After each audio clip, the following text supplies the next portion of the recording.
Ya oke, terima kasih. Kenalin diri dulu dong. Ya, Assalamualaikum warahmatullahi wabarakatuh. Saya Fauzan Rahmadi Husain dari jurusan Bahasa dan Budaya Jepang angkatan 2020. Oke, biasa dipanggil? Fauzan. Saya biasanya manggilnya Ojan, nggak apa-apa ya? Nggak apa-apa sih. itu justru panggilan paling normal lah ya. Ojan. Oke Ojan, saya wawancari Ojan karena Ojan baru pulang dari Jepang, dari Kansai. ya ikut program apa Jan? Kansai Kokusai Daigaku. Jadi pertukaran pelajar ya di Kansai University of International Studies ya. Betul, biasa disingkat KUIS. Kebetulan saya itu dapat cabang yang Hyogo Kobe. Oh, oke. Emang ada cabang yang lain? Iya, kebetulan mereka tuh ada 3 cabang, ada yang di Kobe, ada yang di Amagasaki, sama ada yang di Miki. Oh, oke. Sip. Dari kapan sampai kapan Jan? Saya lupa. Saya itu dari Maret tahun lalu, baru pulang kemarin tuh sekitar bulan Januari kemarin. Nanggung amat Januari Jan. Waduh, sebenarnya ini saya karena teman ada yang mau ngajak pulang bareng, jadi saya sekalian lah gitu pulang bareng. Oknumnya ada di sampingnya. Iya, oknum di samping saya, oknumnya. Oke. Jadi sebenarnya Ojan itu bisa pulang sampai Maret ya. Bisa pulang sampai Maret. Tapi karena ada oknum tersebut gitu. Iya, bang ngajak pulang. Ya Jan, pulang bareng nih Jan. Ya udah saya, ya udah enggak bareng ya sekalian. Kayaknya beliau kesepian gitu ya. Iya, kayaknya beliau kesepian juga sih. Oke. Sip, terima kasih. Selama ya kurang lebih setahun ya, belajar apa aja sih Jan di sana? Di sana itu karena saya ambil jurusan itu Global Communication atau di Indonesia mungkin agak lebih umum disebutnya hubungan internasional. Nah, jadi saya di sana tuh belajar tentang hubungan antar negara, politiknya, dan budayanya juga, ya berbagai macam hal tentang kenegaraan lah, terutama tentang internasional. Bahasa pengantarnya apa Jan? Bahasa pengantarnya tuh ada 2, bahasa Inggris sama bahasa Jepang. Senseinya itu biasa ngajar pakai bahasa Jepang, tapi kadang textbook buku sumbernya tuh bisa dari bahasa Inggris, bisa dari bahasa Jepang gitu. Ya, tapi bahasa pengantar di kelas itu pada dasarnya bahasa Jepang. Bahasa Jepang. Oke. Selama pakai bahasa Jepang di sana ada kesulitan Jan?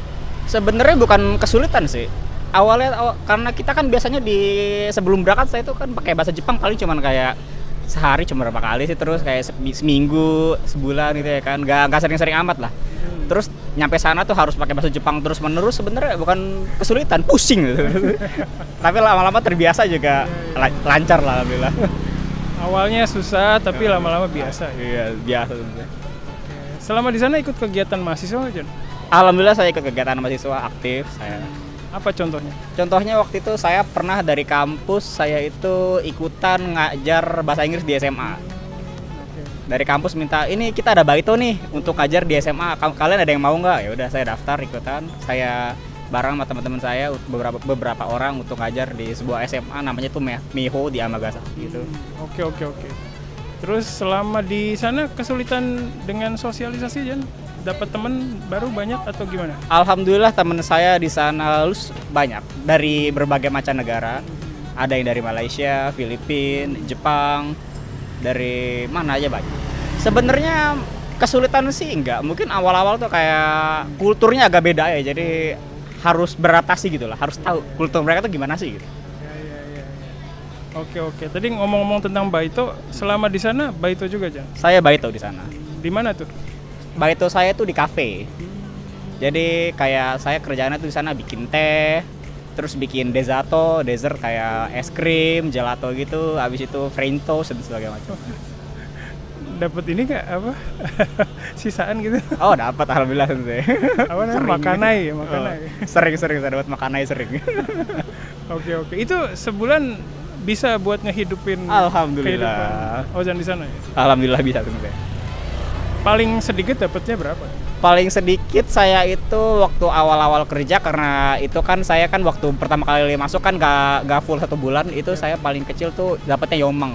Oh ya lumayan sih segitu juga ya. Bisa hidup buat sebulan ya? Alhamdulillah bisa. Paling besar berapa sih? Paling besar saya pernah dapat jumang. Itu saya cerita saya bisa dapat jumang itu gara-gara waktu itu lagi Natsuyasumi, di mana Natsuyasumi itu kan lenggang banget itu kan. Jadi saya baitonya agak banyak lah bisa dapat jumang. Terus karena waktu setelah Natsuyasumi udah mulai kuliah lagi, jadi kan harus ada kuliah baito. Nah itu saya standarnya dapatnya itu sekitar rokumang sih. Oh, jadi kalau lagi ada kuliah sekitar 60.000 yen. Iya sih. libur 100.000 yen. Bisa sensei. Bisa ngehedon dong. Alhamdulillah. Oke. Terus pengalaman paling menarik apa, Jan? Aduh, pengalaman paling menarik sebenarnya banyak ya. Pengalaman paling menarik tuh. Mungkin salah satu pengalaman yang paling menarik tuh karena saya dari Indonesia. Ya. Terus saya juga punya temen dari Malaysia. Dosen saya dari pelajaran namanya tuh Kokusai Kamke. Dia minta, kamu mau nggak ini presentasi tentang penjajahan Jepang di Indonesia sama Malaysia waktu masa kamu itu yang kamu pelajari di sekolah lah gimana gitu. Karena yang anak-anak Jepangnya bagi sensei ini mereka tuh kurang pengetahuan tentang itu. Cerita di depan kelas gitu. Iya sensei. Susah dong ceritanya. Sebenarnya ya agak-agak susah karena apalagi ini kan topiknya agak berat ya. Jadi saya bikin skrip dulu gimana sih gini. Habis itu apa sih urutannya yang enak tuh gimana sih urutannya gitu ya. Oke. Terus reaksinya gimana? Reaksinya ya ada yang baru tahu juga. Oh gitu. Ada yang ya, gitu. Ya oke. Sip. Terus pengalaman paling mengsedih itu apa? Jan, ada nggak, Jan? Pengalaman paling sedih itu sebenarnya waktu awal-awal. Dimana awal-awal itu kan kita itu baru nyampe ya kan ya. Baru nyampe itu belum tahu mana sih yang lebih enak, mana sih yang kayak ini agak kurang nih. Terus kayak harus beli barang-barang juga, harus beli beberapa hal-hal yang lain-lain juga yang saya tidak tahu. Yang harus ternyata saya harus mengeluarkan duit untuk ini gitu ya kan. Jadi untuk kayak sekitar 3 bulan awal tuh hemat-hemat banget lah 3 bulan awal tuh. Jadi 3 bulan pertama tuh hemat, terus ada homesick pasti ada. Kangen sama yang di rumah ya? Iya tentu. Oke. Terus selama di sana Ojan dapat beasiswa nggak? Saya tidak dapat beasiswa. Jadi kalau di pertukaran program ini sebenarnya ada ya. Program pertukaran ini ada beasiswanya, tapi kebetulan Ojan nggak dapat. Iya, dari program saya emang tidak ada beasiswanya. Dan tapi alhamdulillahnya di keseharian saya gitu lah ya. Biaya hidupnya nggak terlalu mahal di Kobe itu. Dan kebetulan saya asramanya itu juga saya satu apato ya, bukan asrama, saya itu apato biasa bareng sama warga-warga sekitar juga itu. Nah itu kan saya 2 orang, saya sama teman saya itu dari Hong Kong ya, jadi bayarnya setengah. Jadi saya cuma bayar sekitar 5 gitu. Jadi agak murah lah. Iya, ya, murah banget. Oke. Terus jadi selama di sana Ojan itu hidup dari pemasukan dari Baito ya? Iya sensei. Sempat dapat kiriman nggak dari orang tua gitu? Dapat support nggak dari orang tua? Untuk awal-awal modal ada support dari orang tua.